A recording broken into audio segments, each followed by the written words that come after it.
Hello, this is the Cobra HS23 garden spreader. This is how it arrives with you in a cardboard box. So what we're going to do is take all the packaging off, take it out, and I'll show you how to assemble it so you can use it in the garden.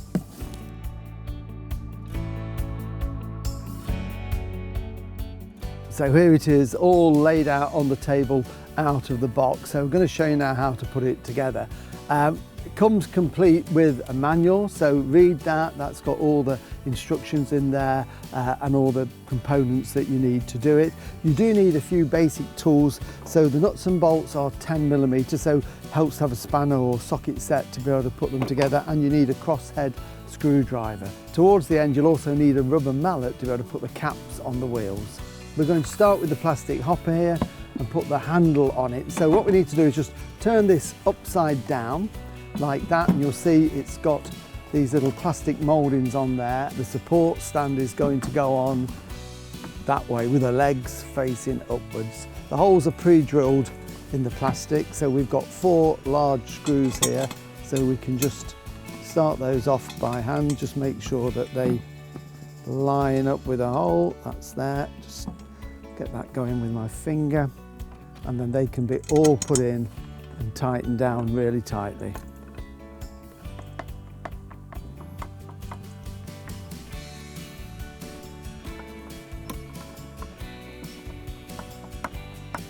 So they need to be really tight because that's going to take the weight of the hopper, and then we can start to look at this spinner assembly.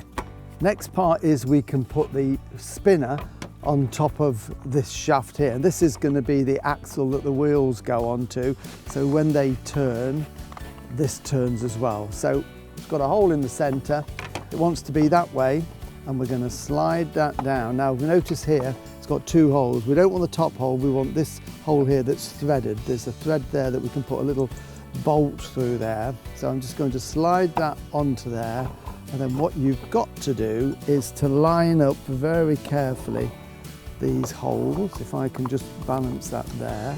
So there's the hole there. So I've lined that up with a hole below. I've got a small bolt there that will go in. So we tighten that all the way in, so it holds it nice and securely in place. So once we've got the spinner attached, we can now put this onto the hopper. So we want it so that it says the front on this little gearbox mechanism. This needs to be at the front there where it says Cobra, and it's going to go in. We're building this upside down, of course, at this stage, through the hole in the bottom and just sit down. Now that isn't right, but it will all adjust itself. We've got this middle shaft through here, so we've now got these 2 bent poles like that. Okay, so what we need to do is, it doesn't matter which way around you get them, but essentially the big hole is going to go over this shaft just here, and then the same with this one here. Just feed that one over that shaft like that. And then what we do, using the long nut and bolts that we've got, we're going to line it up with the hole just here, and not the first hole but the second hole down. Just before this bend, we can pop this through there, and then just put our little nut on there. So I'm just doing it finger tight to start with, just to make sure that we're right. And then we're going to repeat this on this side. So I'll just get my nut and bolt, and again through there. So we can see now we're starting to build up part of the framework. And these will eventually come together for the handle to go in just down here. So that is what we get in this sort of inverted Y shape just there. So I'm just going to tighten those up a little bit with my spanners. These on here we've got 10mm, so you need your 10mm socket or spanners on there. So I'm not going to do them overly tight because we do need a little bit of wiggle room, but I just need to get a bit more tension on them. So I'll do both sides. We can now start to sort of stiffen this framework up and get it into place. So we've got 2 of these straps here, and they've got a bit of a kink in them like that, if you can look down. So if you imagine, hold them together so that the tops are touching but they've got a gap at the base, and then put them apart. That is the right hand one, this is the left hand one. This one is going to go on the inside of this front bar, and this one is going to go on the outside to brace it. So I'm going to hold that in place. I'm going to pop through a bolt through there, and then a nut on to there. Okay, and then I'm just going to tighten that up a little bit, not too tight at this stage. Okay, so that's still got a bit of movement in it, and then I'm going to repeat that on this side. So again, it goes on the inside of this and on the outside there, just like that, and the bolt goes through there with the nut on the inside, and again then that can be just tightened up before we do the next piece. So we're still a bit wobbly at this stage, so what we need now is the brace. So we've now got this steel bar, this round steel bar, and if you notice, each end of it has got a threaded hole in there. So what we're going to do is, we've got again one of the bolts, we're going to position it into this point here, and the bolt is going to go through the leg, through the other end of that strap, and then we can just screw that onto there. I've just started it off, and then we're going to repeat at this side. So onto there, everything is still movable and we can position it, and onto there.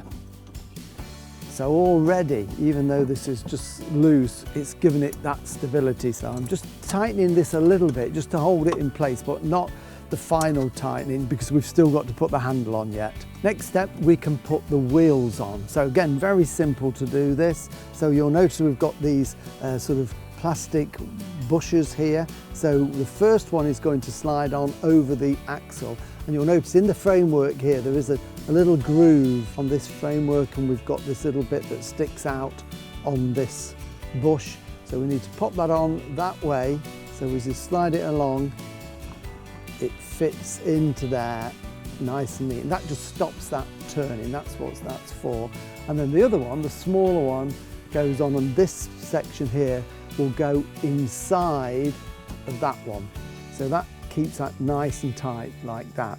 We then need a washer, so we can slide that washer onto there. And then the wheel. So the wheel, remember, goes on with the valve on the outside, so it's going to go on this way, and again it's got a hole all the way through it, and that's going to line up with a hole in this axle. So we're just going to pop that onto there, give it a bit of a wiggle, and I can see there, hopefully that will line up. This long thin bolt will go through there, and with a bit of wiggly jiggly it should have come out the other end. And then what we've got is a small nut. This is an 8mm nut that will go on there, and we need to tighten that up. This is a locking nut as well, so it won't vibrate off. So now we've got this wheel on, we can put the locking cap on, which are these. They've got a blue plastic on which you can take off afterwards, and these just basically knock on to the end of the little axle there. So once they're on, they're on. Before that, we need the second washer that goes on to there. And then with these, you've got to get them square in place. And this is why I've got my mallet here, because what we don't want to do is to hit them with a metal hammer that might damage them. And it's just a case of get them on and then give them a good old bang like that. And that's it, and then you can take that protective cover off. That will not come off easily now, so just give them like I say, a good tap round so that that cap closes around that tubular axle. The other side is exactly the same with the two little bushes on there and the washers. The only difference is we haven't got a nut and bolt. All that holds this wheel on is the cap that we hammer from the other side. So we just give that a tap, try and do it as squarely as possible as you go around, so it goes on nice and evenly. And that's on really firm, that's not going to come off. So we're now going to work on the handlebar construction. So we've got this square pole here, it's got 2 holes drilled here, 2 holes drilled here, but you'll notice that there is a longer gap between the end and the first hole here than there is here. So essentially the long gap is going to go into there when we get to this stage. So that will go in like that. So that will bolt into place there. So that is the way it's going to go. So what we can do here, we've got our 2 handlebars, as we can see, like that. And what we're going to do with the first one is put in a spacer. So this little plastic spacer here goes in at this angle. We can get one of the nuts, goes through, and then it goes through the other hole there, and we can put the nut on it. So that's our little nut and bolt. So we're just going to do this loose at this stage. So that goes in there, and that basically just stops it being over tight at the end. And we've got to line up the holes that will go through it. So again, a little bit of just jiggering about. So that will go through there. Now, it has also got an adjustment on this if you want to. You can lengthen this up and down depending on how tall you are. That's why it's got more than 2 holes. So I'm going to push the other one through the next hole there, which should now line through. And while we've got that like that, just going to hold that in one hand.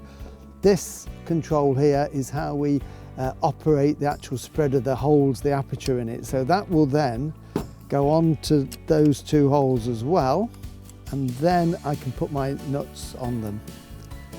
And then once we've got those on, we can tighten everything up evenly, and that will then complete the top part of the handlebar. So they're all nice and tight. So that's now held that really firmly in place, and this is going to be the lever that we need to adjust the rate that we put the fertiliser or the grass seed on or whatever. So that's that piece done. So this square tube will fit into there and clamp. Before we do that, we need to attach this piece here. So this is all part of the mechanism that is going to open and close this valve here, this slider that releases the contents onto the flipper plate. So you'll notice on the end of this there's a little nut. So I'm just going to take that nut off, and then if we look in here, this is the bit that is the slider that will just go into there, and then the nut can go back on, and then we can tighten that up. You don't have to go all the way, it's just basically to locate it and to stop it from coming out. So that will hold that there like that, and that will then go underneath here. So it's going underneath this frame, and it will attach like that. So that's how that's going to go. So this is where you might just need a little bit of help just to hold that into position. So I'm just going to now, this is why we've not tightened anything up too much, because we've still got a little bit of give in this. So we're just going to slide that in. There's only 2 holes in this, so you haven't got any choice. And then using the bolts, because it's going to go through there and out. Just a little bit of a wiggle, just to get that through. That's gone perfectly. And then that one through there, so they're in. And then I can get this plate that we had that goes onto there. And then I'm just going to put those little nuts on, finger tight, just to hold it all in place, just to make sure that it is right. So I'm now just going to tighten those up. Leave my spanner on the back. So if I just turn that round now to show you on the camera, you'll see exactly how that's fitted on there like that. So that just needs tightening a little bit more, but that's firm. So that will then have a linkage on there, and this will then control the opening and the closing of the hole in there that releases the fertiliser and the grass seed there. It opens up those 3 little holes in there. So what I'm going to do is finish tightening these up, and at the same time I'm going to go around and tighten all the nuts and bolts on this framework so it's really rigid and tight. And then the last thing we can do is attach this linkage, and that's it, finished. So everything has been tightened up now on the frame, so there's no twist in it. So you will be left with this thin steel rod with a little flattened piece at this end. So this is to link the linkage together like that. So what we do is going to go in from this side, and you'll notice there's a bit of a slot there. It will only fit in one way, and then it will twist. It just basically stops it coming out. And then at this end down here, we've got 2 nuts on this threaded rod, and we can just adjust those. So I'm going to take the bottom one off completely, and then just tighten that one, and then that will push down and that will go into there like that. And then we can tighten the second one up. And the reason that we can adjust those is because here we've got the control there, so we can adjust that if we need to. So once you're happy with that, you can just tighten those up, and there we go. So that's it. It's now ready to go. I'm just going to lift it down onto the floor just to show you inside, because the very, very final thing that we need to do here is to put in a stirrer, because obviously this is where we put the fertiliser and the grass seed. It needs something to keep it stirred so that it flows down the hole. So what we've got here is there's a big flat washer that goes on, and then we can put this R clip through there, and then when the wheel spins, you can see, if I spin that with my foot, that spins round just to keep the contents moving so they drop down through the holes in there. The only other thing is we've got a grill that can go in there, so that just sits inside like that. So that just stops any big stones and things going in if we're pouring things in. And then a little shower cap. If it's a bit damp, it's always worth putting that on, just so that just goes on there. Just keeps any rain and moisture out. And that's it. You're ready for action. You can do all your feeding and seeding on the lawn and make it much easier than doing it by hand. Remember to register your Cobra online at www.cobragarden.co.uk. Always have your Cobra serviced regularly. Check the website for your nearest dealer.